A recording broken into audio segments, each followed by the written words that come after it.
Hello,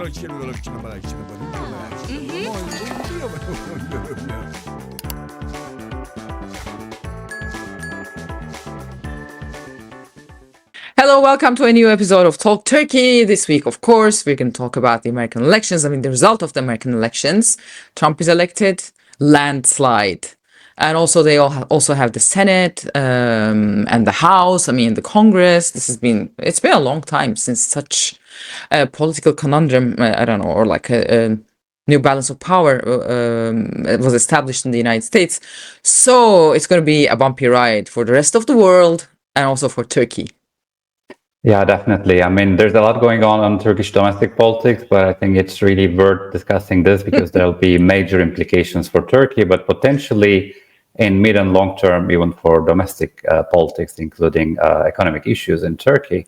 And you were following the elections closely. You were even in the US. So it would be great, I guess, if you start and if you clarify how it was also perceived in Turkey and whether Trump is a popular figure in Turkey. Exactly. Well, actually, just before recording our interview, I was speaking to Aslı Aydın Taşbaş in the United States. She's a Turkish journalist. Now she's in the think tank world. She's working in Washington, D.C. For like a last couple of years. So she's basically both following the United States of America and Turkey. And well, she's in the D.C. and D.C. is like it's like a very Democrat leaning state.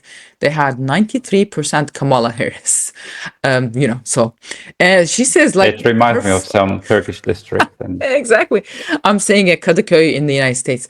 So, I mean, she says like her friends there, they're asking her like, what did you do for the last 20 years? How did you survive? What do you do in such a political atmosphere?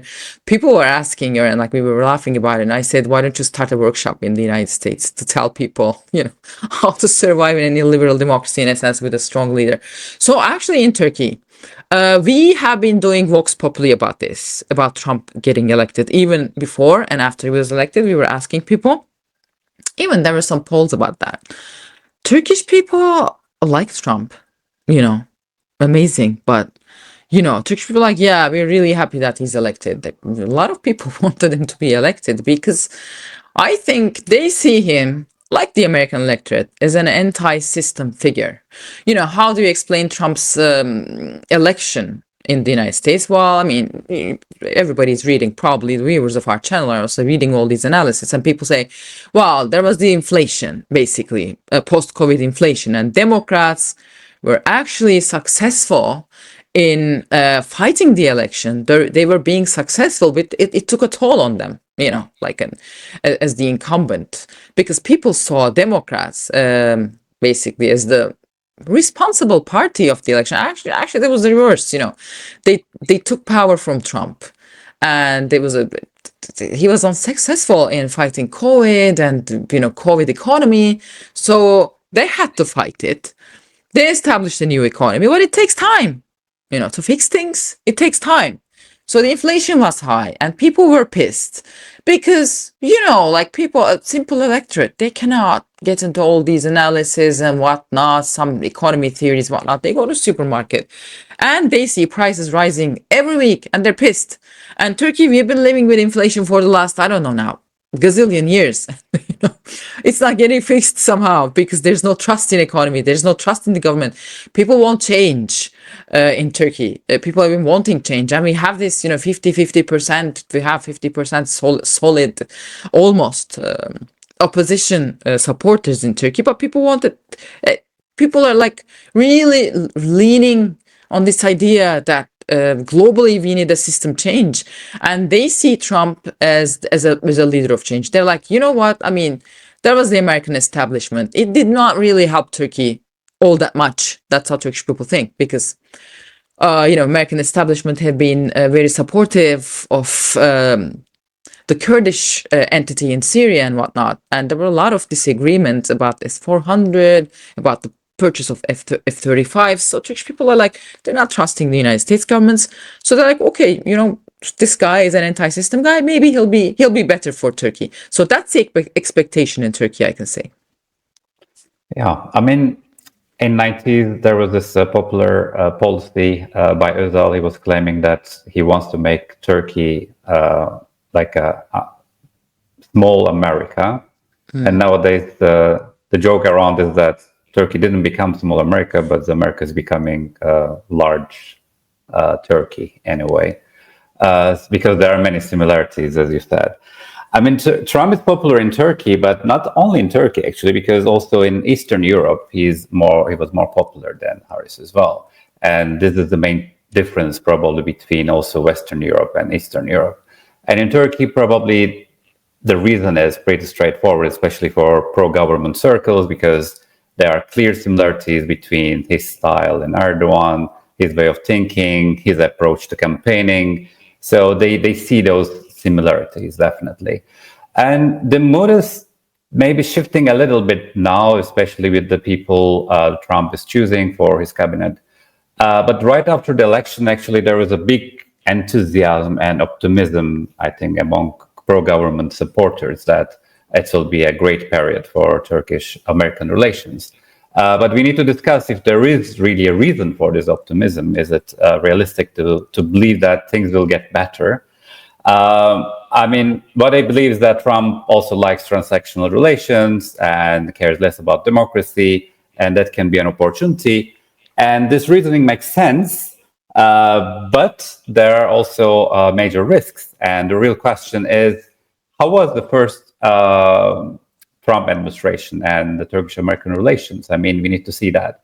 I think relations between Turkey and the US weren't exactly smooth. In fact, maybe it was one of the worst periods in Turkish-American relations. There were a number of crises. I mean, one example is, for example, the pastor Andrew Brunson, an American evangelical. He was arrested in Turkey in 2016. And then when Trump was president in 2017, his approach was quite harsh against Turkey. Even he threatened, actually, to destroy Turkey's economy. Actually, he used that threat multiple times during his term. And eventually, Brunson was released and sent back to the US in 2018. A similar threat came in 2019 after Turkey's military operations in Syria against PYD. And Trump even wrote this infamous letter to Erdogan telling him, "Don't be fooled." That was also a highlight, and it was a surreal letter, I mean, in terms of diplomacy as well.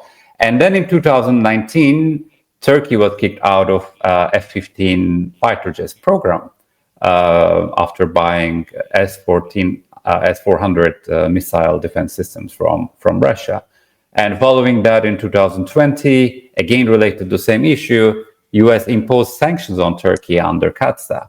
And the CAATSA meaning countering America's adversaries through Sanctions Act.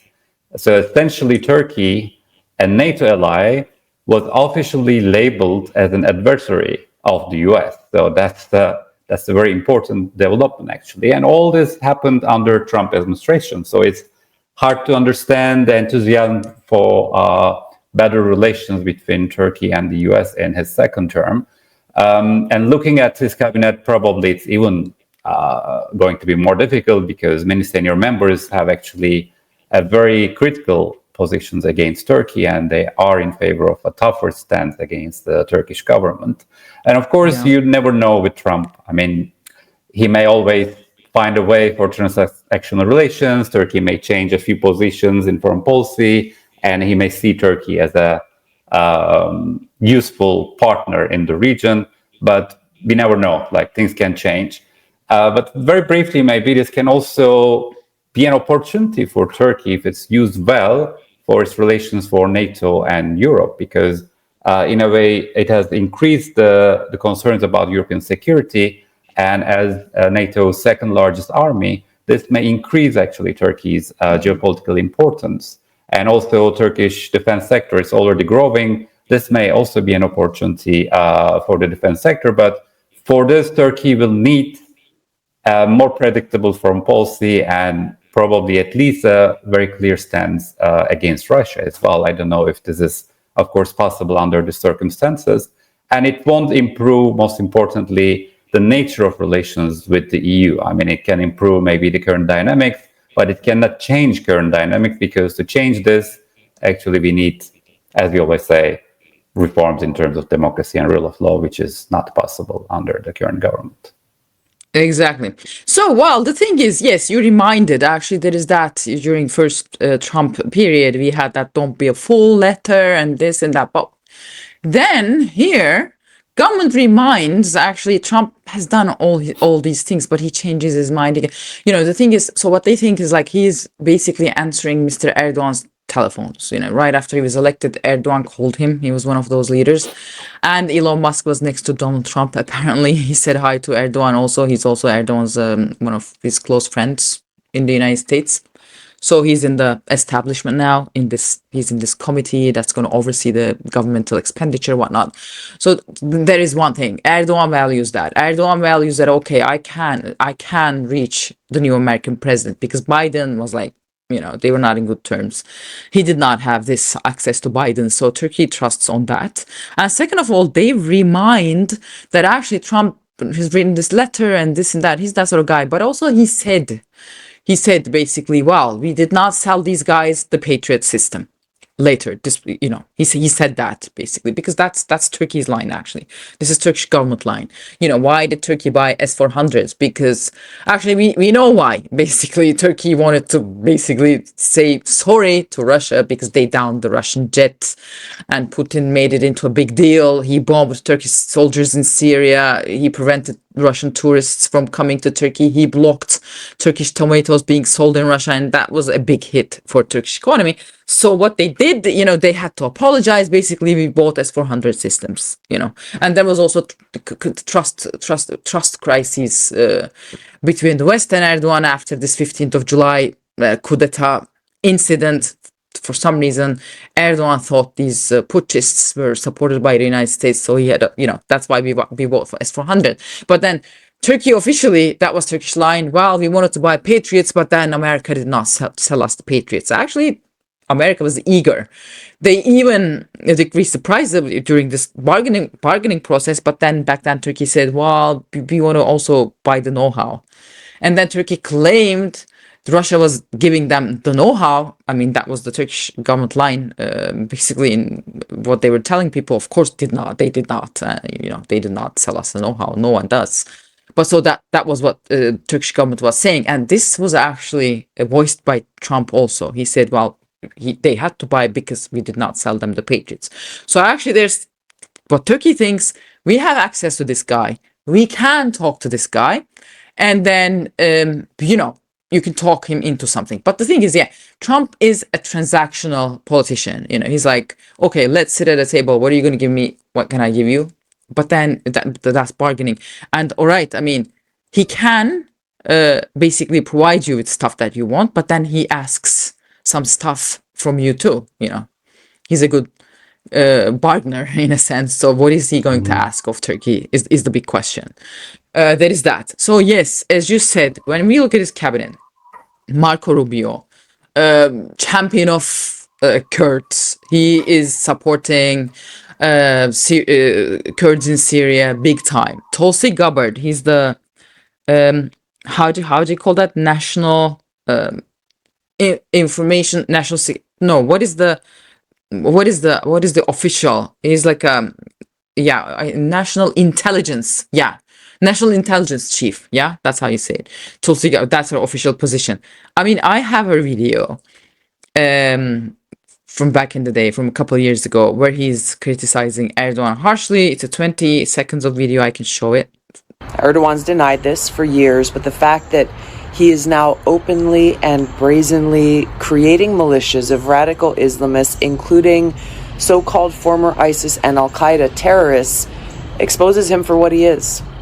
He's a radical Islamist megalomaniac whose goal is to establish an Islamist caliphate with himself as the Yeah, so that's basically Tulsi Gabbard is going to be influential. The language is incredible as well. The language, Marco Rubio is not that different. You know, the new Secretary of State. So I mean, it's not going to be easy. So Turkey is going to wait and see. But there is also this. I mean, Trump is basically appointing these people in these positions. The Senate is going to have to approve. So we're going to see that.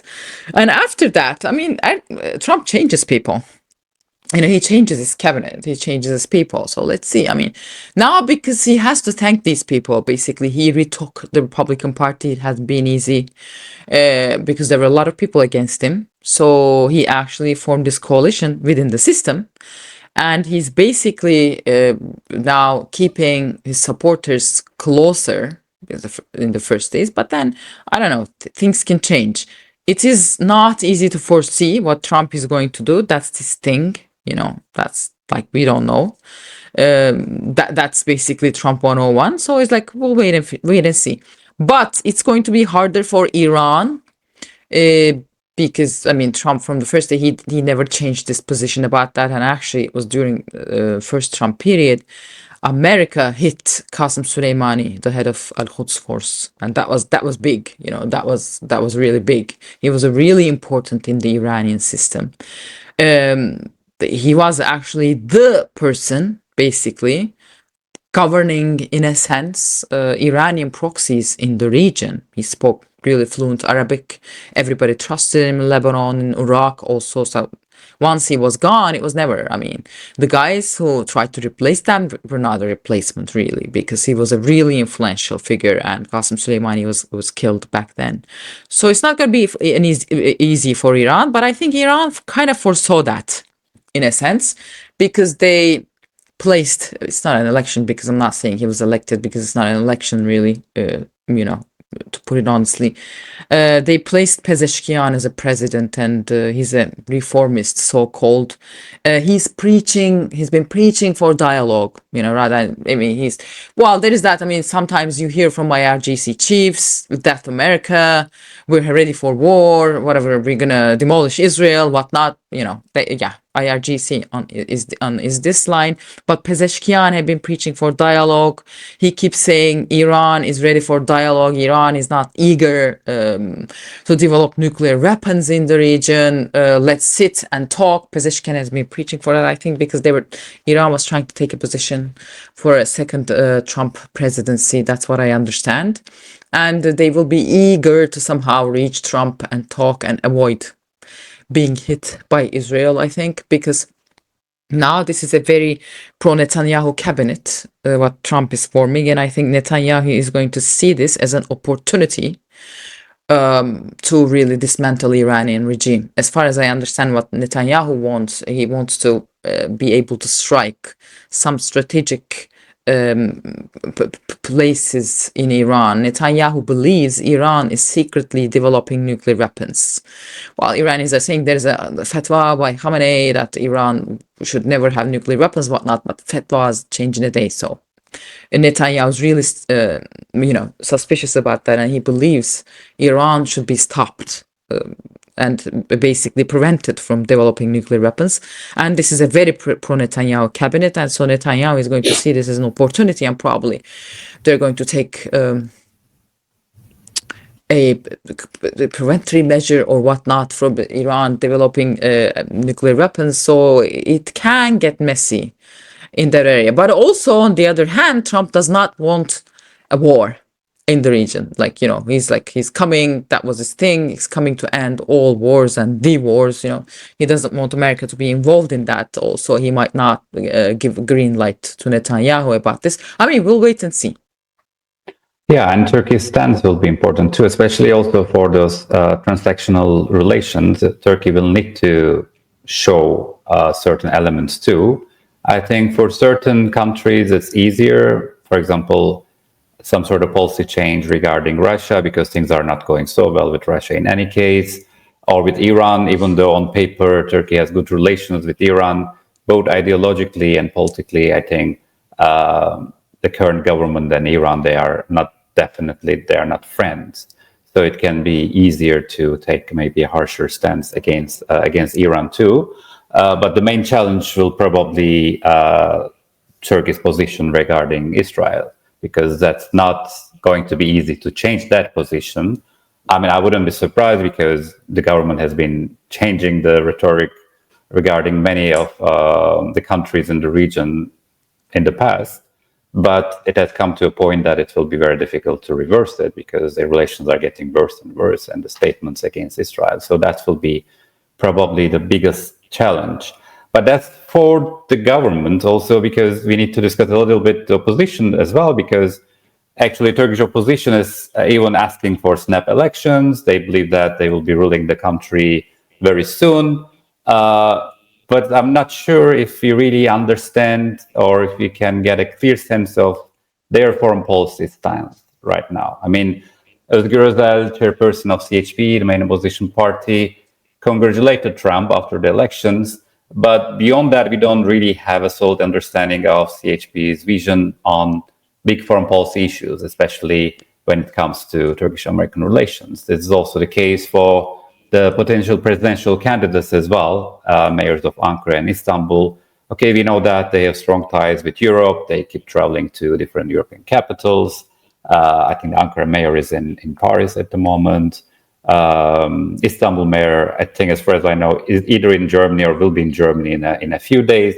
But we still don't know about their foreign policy stance regarding issues like Russia, Iran, China, Turkey's reaccession, NATO-related issues, Middle East, and how would they shift Turkey's foreign policy? I mean, according to many opinion polls nowadays, CHP is the number one party in Turkey, but we don't know what they want to do.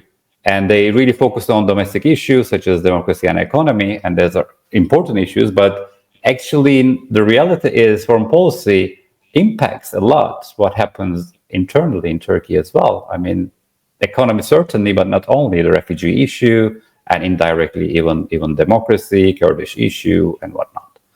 So what do you think? Do you think there are any efforts that we don't see in terms of foreign policy from the opposition, or what they think about, for example, Trump? Exactly. So, well, the thing is, Özgür Özel, the head of CHP, well, we covered him. You know, he's a young leader of CHP. So he said he will visit the United States after Trump is elected in his first year. He will go to the United States, but I doubt. I mean, Trump is going to receive him. Why would he? I mean, everybody He wanted to go to Syria and Palestine too, and it didn't happen. Exactly, and it never happened. So, you know, who knows? I mean, I don't know. It's really hard to take them seriously sometimes, unfortunately. So that's what he said. Well, I mean, as I know his foreign policy team, and I've been in some meetings with them, on the record, off the record. They are not against transactionalism, I can say. They're like, we're going to be even more transactional than Erdogan. Because why not? Because the psychology on that side is like, the West hates us, we know. So there's no idealism here. What idealism, you know? And so, okay, if transactionalism is the new game, okay, we're going to be even more transactional, you know, on their side. That's the sentiment I'm getting. But it might change. Well, the thing about the opposition is they don't have time to form a foreign policy now in Turkey, because the government has been attacking them right and left. Now there's this campaign against the municipalities about their expenditures, the concerts. We do that in Turkey. Municipalities, they throw these big extravagant concerts in national holidays. Well, sometimes it's good because the inflation is insane in Turkey, and especially young people, they don't have money for this to attend a concert, or I don't know, see a theater, that sort of stuff, or have fun. It's really a luxury in Turkey these days. So when municipalities sponsor that sort of event, actually, it's really good for young people. You know, they breathe a little bit at least. You can watch a really famous Turkish singer for free.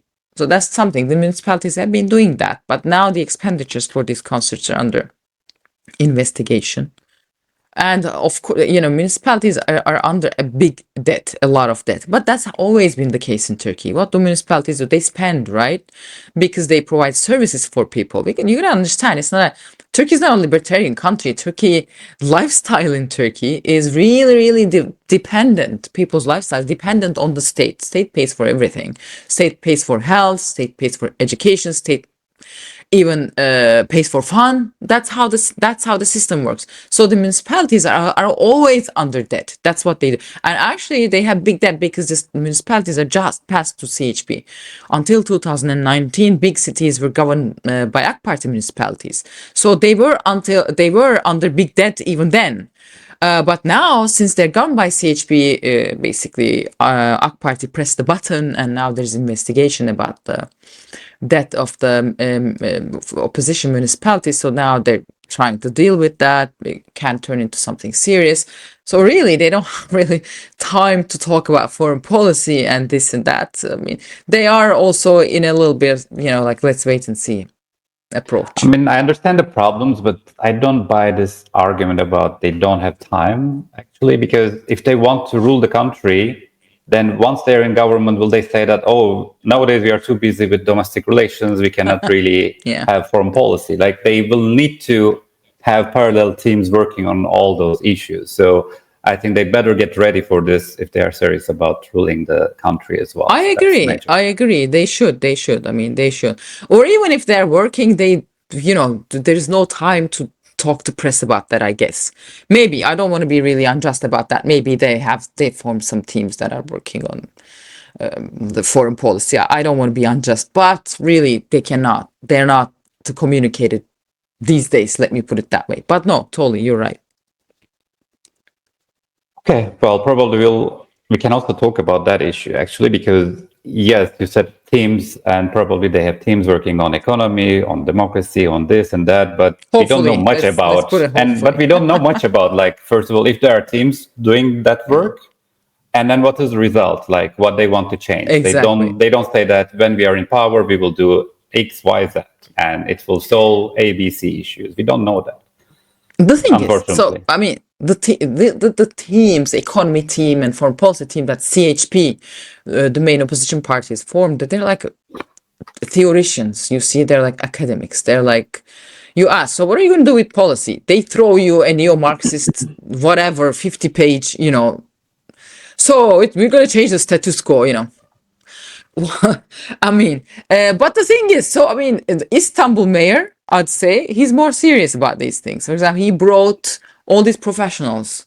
I mean, he brought former diplomats, whatnot. So I'd see his team rather than CHP's even more effective. If you ask me, I mean, if Ekrem İmamoğlu takes power one day, he's ready. He's readier than CHP.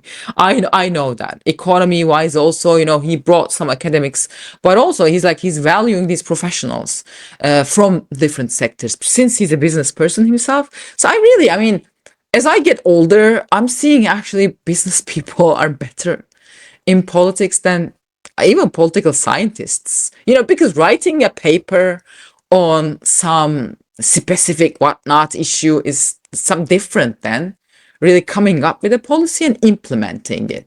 To implement a policy, you got to be an organizer. You have to be like basically feet on the ground, hands on the job, like know how to do stuff, know how to organize stuff. So that's what I came to understand. Well, I mean, Trump is a business person also, so let's see. Yeah, and cooperating with another business tycoon, so. Yeah, exactly. Okay, well, we covered the issue and beyond the issue, actually, but hopefully we will continue with the Turkish opposition in the coming episodes. It comes to Turkish opposition no matter what we talk, somehow. Yeah. Unavoidable. Well, all right then. Till Thanks the for next watching. episode then. Exactly. Bye.